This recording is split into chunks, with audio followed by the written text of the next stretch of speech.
안녕하십니까. 진박 야구리 TV의 진 박입니다.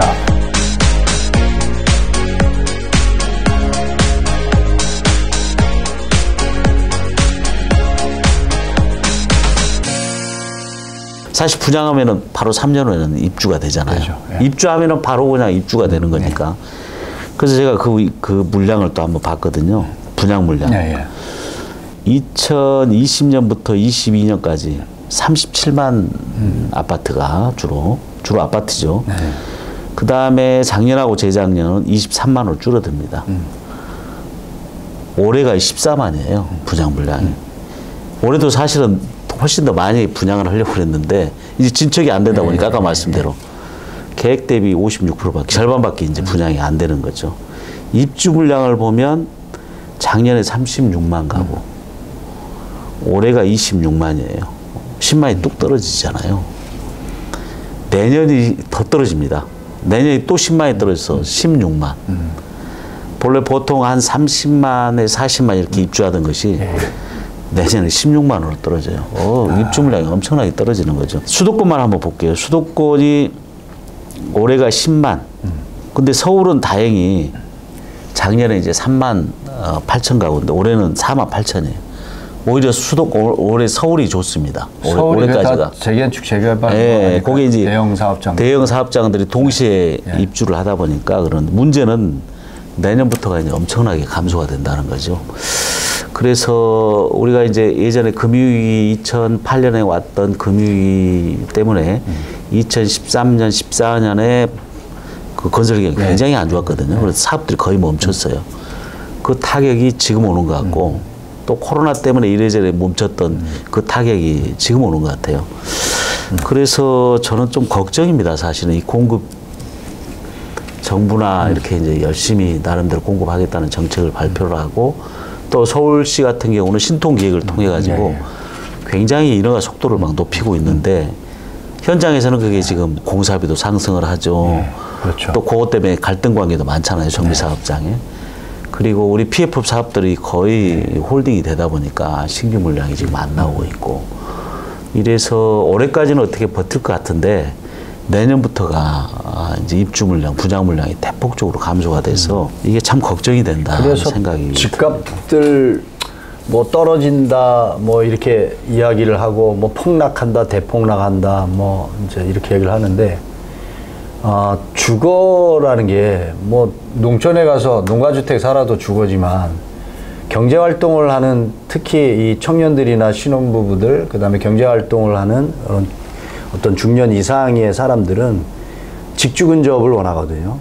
우리가 수도권에서 뭐 일산, 우리 분당, 뭐 이런 삼본 옛날에 만들었던 주거 형태의 그 바운더리가 사실은 최고의 어떤 위치예요. 그러니까 더 이상 신도시를 만드는 자체가 무리라고 우리 이야기를 여러 번 하지 않았습니까? 신도시 멀리 가서 저 밑에 이제 가면 뭐 평택 저 밑에까지 가가지고 주택을 지은들 그게 일자리와 맞물려서 어느 한계가 차면 이제 주거 공급이 더 이상 필요성이 없다 보면 집값이 떨어지게 되는 거죠. 그래서 지금 뭐 일기 신도시에 주거 공급하기 위해서 경제 완화한다. 근데 그게 시장에서는 안 먹혀. 안 먹힌다라는 게 그것도 재건축 재개업 똑같잖아요. 나는 그냥 여기 살래. 나 여기까지 살아왔는데 나 동의 못해. 뭐 이런 과정이 우리 3년, 뭐 4년, 5년 걸릴 수도 있고. 그래서 공급을 눌린다라는 것은 사실은 건설사가 됐든 뭐 우리 같은 디벨로퍼가 됐든 누군가 개발을 하는 선두주자가 있어야 되는 거거든요. 그게 주민들이 하기에는 재건축이나 재개발은 10년 전에 해놨던 것들 이제 입주하는 경우도 뭐 개포주공이나 기타 등등 10년 이상 더 걸리죠. 요즘 정비사업은 15년 걸려요. 네. 평균이. 네. 그러니까 예전에 4, 5년 전만 해도 10년 걸렸는데 지금 아까 우리 수도 서울에 입주한다는 물량이 그 물량이에요. 사실 10년, 15년 전에 했던 물량들이에요. 그러면 도심지 안에서 과연 공급을 늘릴 수 있는 게 뭐냐? 저는 역세권 우리가 말하는 이제 역세권 개발, 중공업 지역들 이미 이제 공장들 다 떨어갔는데 거기에 공장 이적지 만들어가지고 개발 못하게 하는 것들. 이런 토지들 찾아서 정책적으로 빨리 완화해줘서 주택 공급을 늘려야 직주 근접할 수 있는 우리 청년들, 저 신혼부분들 주택 공급을 정말 빨리 빠른 시일 내에 해줄 수 있다라는 거죠. 그리고 인프라나 이미 다 갖춰져 있잖아요. 역세권 주변이고. 이게 다음 정부는 누가 들어올지 모르겠지만 파격적으로 지역, 지구 이거 다 걷어내고 내가 봤을 땐 주택 공급을 총량제로 서울 쿼터 총량제로 30만 가구를 늘려야 된다. 그러면 30만 가구를 어느 지역에 어떻게 늘릴 것이다 주고 정책 완화를 확실하게 지역주구 걷어내고 이거 주는 데 있어서는 특혜 시비가 없이 주택 공급을 확실하게 해주겠다라는 정책을 만들어서 시행령 만들고 이렇게 해서 서울시에서 좀 빨리빨리 해서 만들고 하면 굳이 신도시 늘릴 필요 없습니다, 사실. 예, 우리 아시잖아요. 23%가 1종, 2종 차지하고 바닥 깔고 있어요. 그것도 상업지역 뒤에 준주거 강남 테헤란노나 뒤에 가면 선능력이나 여기 가보시면 상업지역 뒤에 2종, 1종으로 바로 떨어져. 예, 이런 일들이 벌어지고 있어요. 이미 거기는 다 상업화되고 있고 그래서 주택 개조해가지고 업무시설로 쓰고 거기에 음식점 들어가고 뭐 이렇게 되지 않습니까? 강북은 뭐 더 말할 나위도 없고요.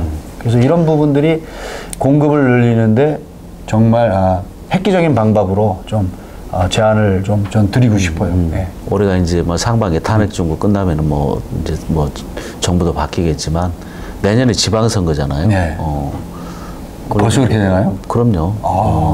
내년 6월이 지방선거입니다. 그래서 아마 이 주택 공급에 대해서는 뭐 선거 때마다 늘 큰 이슈이긴 한데 아마 새로운 그런 공약들이 나오고 정책들이 나오지 않을까 이렇게 한번 네. 기대를 해보고요. 아마 그런 때 공약 나오고 할 때 뭐 그 어느 당을 가리지 말고 우리 박준순 회장님 좀 적극적으로 교수님이 자문을 해주시기 바랍니다.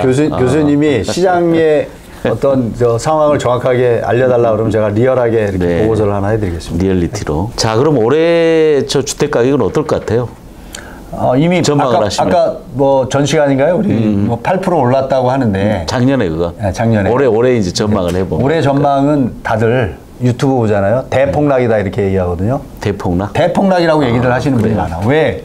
아니 건설사 부도나고 뭐 미분양 물건 많이 나오는데 폭락을 할 것이냐. 근데 저는 반론적인 얘기를 말씀드리면 항상 주택 가격은 우클릭을 해왔다. 그런데 사건이 있을 때마다 집 가격이 떨어진다. 그게 우리 뭐 IMF 얘기했고 리만 사태 얘기했고 그다음에 강남에는 보금자리 주택 대거 공급할 때 그랬고 공급이 많이 되다 보니까 그랬어. 그럼 지금은 왜 떨어지냐?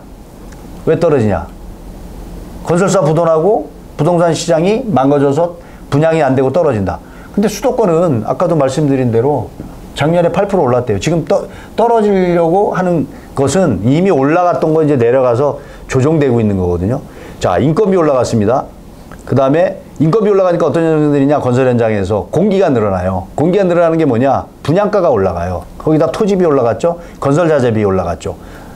앞으로 신규 분양되는 주택은 우리가 자선 사업하지 않는 이상은 떨어지지 않는다야. 떨어지지 않는다. 아니, 떨어질 수가 없어. 이게 내년에 주택 가격은 올라가요. 올라간다? 올라가요. 올해. 주택 가격이 떨어뜨릴 수가 없어. 그러니까 지금의 분양가격, 우리가 말하는 분양가 상한제나 기타 등등 눌러놔서 시행되고 있는 지역의 그 가격보다는 떨어지지는 않는다 이거예요. 더 올라갈 수밖에 없다, 상황이. 그러면 올해 집을 사야 돼요? 저는 보세요. 지금 분위기가 이렇잖아. 그런데 지금 문제가 뭐냐면 아까도 얘기한 대로 사고 싶어도 부동산 대출이 막혀 있어서 내 돈이 없으면 못 사. 우리 교수님이 항상 얘기하는 내 돈 40%나 뭐 50% 가지고 대출 적당히 받아서 내가 원하는 지역에 가서 행복지수 누리면서 주택 사세요라고 이야기를 했잖아요. 저는 이게 언제든지 그러니까 실수요자분들은 언제든지 이런 목표로 가면 지금이 최고의 적기라고 봐. 왜? 그나마 주택가격이라는 것이 기대치보다 지금 떨어져 있거든. 왜? 매물이 지금 나오고 있잖아요. 신규 꼭 가서 신규로 사라는 이야기가 아니고. 어디 사면 돼요?